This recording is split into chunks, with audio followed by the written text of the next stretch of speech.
अस्सलाम वालेकुम। क्या हाल है सब देखने वालों के। अल्लाह ताला आपको ज़िंदगी की तमाम खुशियाँ नसीब फरमाए। आमीन सुम्मा आमीन। आज की हमारी रेसिपी है वेजिटेबल एग पराठा। तो इस डिलीशियस रेसिपी को बनाने के लिए जिन जिन इंग्रेडिएंट्स की ज़रूरत है वो नोट कर लें।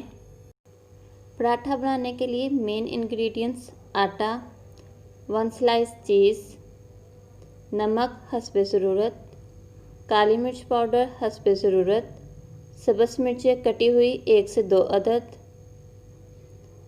टमाटर बारीक चॉप किया हुआ आधा, प्याज बारीक चॉप किया हुआ आधा, कुकिंग ऑयल हस्बे ज़रूरत, 1 अदद अंडा, आलू मीडियम साइज़ का हाफ बारीक कटा हुआ और टमाटो केचप हस्बे ज़रूरत। अब हम सभी वेजिटेबल्स प्याज, टमाटर, आलू और हरी मिर्चों को अच्छे से मिक्स कर लेंगे। माशाल्लाह से ये डिश देखने में इतनी मज़ेदार लग रही है, खाने की तो क्या ही बात होगी। अल्लाह पाक का लाख लाख शुक्र है कि वो इतनी अच्छी नेमतों से हमें नवाजता है। जितना भी शुक्र करें अल्लाह पाक का काम है। तो अब हम अंडे में काली मिर्चें और नमक डाल के अच्छे से उसको फेंट लेंगे। इसको अच्छे से आपने बीट करना है। जितना अच्छे से बीट करेंगे अंडा उतना अच्छा आपका बनता है। पराठे का बैटर तो हमारा तैयार हो गया है। अब हम रोटी बेलेंगे और उसको तवे को हीट अप करके फिर रोटी डालेंगे। ठंडे तवे के ऊपर रोटी बिल्कुल भी नहीं डालनी। रोटी डालने के बाद फेंटे हुए अंडे को अच्छे से इसके ऊपर अप्लाई करेंगे।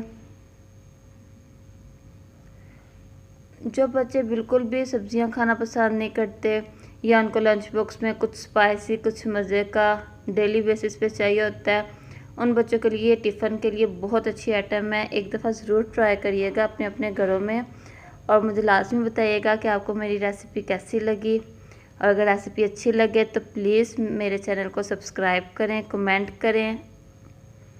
अच्छे से हमने अंडा अप्लाई कर लिया इसके ऊपर।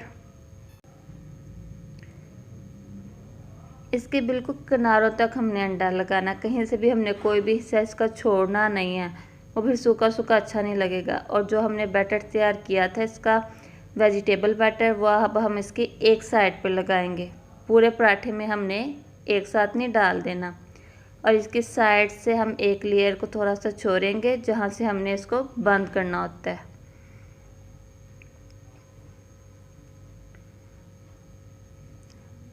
चीज़ ऊपर डाल दिया। अब इसके ऊपर हम केचप डालेंगे। अपने टेस्ट के अकॉर्डिंग आप कम या ज़्यादा चीज़ भी ज़्यादा कर सकते हैं, कम भी कर सकते हैं, कुछ स्किप भी कर सकते हैं। अगर आपको कुछ इसमें से इंग्रेडिएंट्स नहीं अच्छा लगता, जो वेजिटेबल ज़्यादा अच्छी लगती है वो ऐड भी कर सकते हैं। और टमाटो केचप ऊपर डालेंगे। चिली सॉस भी आप डाल सकते हैं इसके ऊपर। और दूसरी साइड पे अंडा लगा के दोबारा से जो थोड़ा सा हमने रखा हुआ था, अब इसको हम कवर करेंगे। अंडा दोबारा लगाने का मकसद ही यही है कि रोटी अच्छे से हमारी कवर हो जाए, बंद हो जाए, हमारा पराठा खुल ना जाए। अब हम इसको बड़े प्यार से फोल्ड करेंगे, क्योंकि कहते हैं ना, जितने प्यार से आप किसी के लिए खाना बनाएंगे खाने वाले को उतना ही ज़्यादा पसंद आएगा। ये सब दिल की बात होती है। अब हम इसके ऊपर कुकिंग ऑयल लगाएंगे और अच्छे से दोनों साइड से इसकी पकाई करेंगे। देखिए माशाल्लाह से कितना प्यारा हमारा पराठा तैयार हो रहा है। इंशाल्लाह आप भी ज़रूर एक दफ़ा ट्राई करें, इंशाल्लाह ज़रूर पसंद आएगा आपको। अपने बच्चों के लिए लाजमी ट्राई करें, अपने हस्बैंड के लिए, अपने फैमिली मेम्बर्स के लिए। नाश्ते में बहुत कमाल की रेसिपी है। पराठा हमारा अच्छे से पक चुका है। अब इसको मैंने सेंटर से कटिंग कर दिया और ये देखें अंदर से माशाल्लाह से सारी वेजिटेबल्स अच्छे से कुक हो चुकी हैं। माशाल्लाह से मज़ेदार वेजिटेबल एग पराठा या वेजिटेबल चीज़ एग पराठा, कुछ भी बोल सकते हैं, तैयार है। अपना और अपने घर वालों का ढेर सारा ख्याल रखें। मुझे अपनी दुआ में याद रखिएगा। मिलते हैं अपनी नेक्स्ट वीडियो में, तब तक के लिए अल्लाह हाफिज़।